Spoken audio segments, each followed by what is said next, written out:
Hey, it's Kyle Leon back here with Aaron Giberson, another video coaching lesson for you. And today's lesson is about rest periods and why there's so much misinformation out there in books, magazines, and online reports to do with rest periods and what the proper rest period is for you when in fact your goal is to pack on lean muscle without fat. Basically, we see too much generic stuff out there to do with 45-second to a minute rest periods, no matter what your working muscle group is, no matter what your goal is.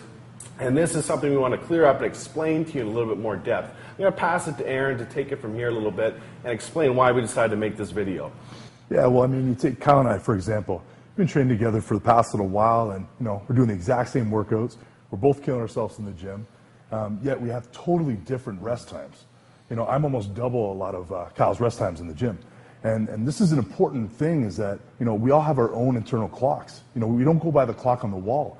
If I tried to do the 45-second rest time, I'd be huffing and puffing the entire workout. And that's definitely not going to lead to me and my goal of trying to pack on even more size. So you definitely have to realize that you have your own internal clock, and you definitely have to figure out what it is. Now let's help them figure out what it is. So how do we go about doing that? How do we gauge what a proper rest period is, and what are indications that we're not taking the right rest periods? Well, one of the first indications is definitely you shouldn't be huffing and puffing and out of breath during your next set. Obviously you didn't wait long enough and you're just trying to whip through your workout. That's definitely not going to lead to packing on more size. But one of the easiest things to gauge it is the very next time you go to the gym. So say you're doing bench press and you're trying to do, say your first set's 200 pounds or something like that, and say you get 10 reps. So you want to look at, say you rested 45 seconds and you go to start your next set and you only get 8 reps. You definitely didn't rest long enough and you're really just killing your own gains.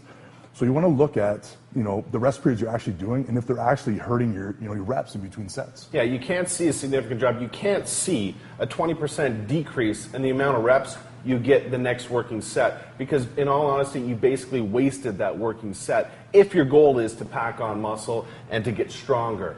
This is something that we feel very strongly about, that you should understand and think about the next time that you're in the gym, because it really will help you get closer to your ultimate desired goals of packing on muscle. Yeah, one tip to do this is, first assess what is too short and then start adding a little bit more to your rest period.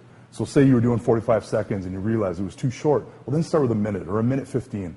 And you'll eventually figure out what your internal clock is for each muscle group. Exactly. That's a big point, is that it actually is dependent upon muscle groups a lot of the time.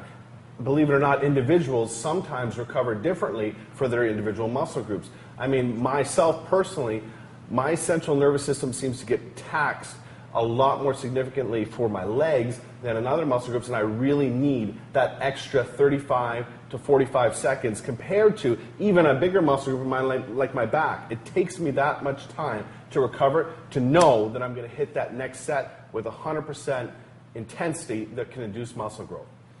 Okay. Well, there you have it. Hopefully you find all this information helpful, and keep killing it in the gym. Cool. Thanks, guys.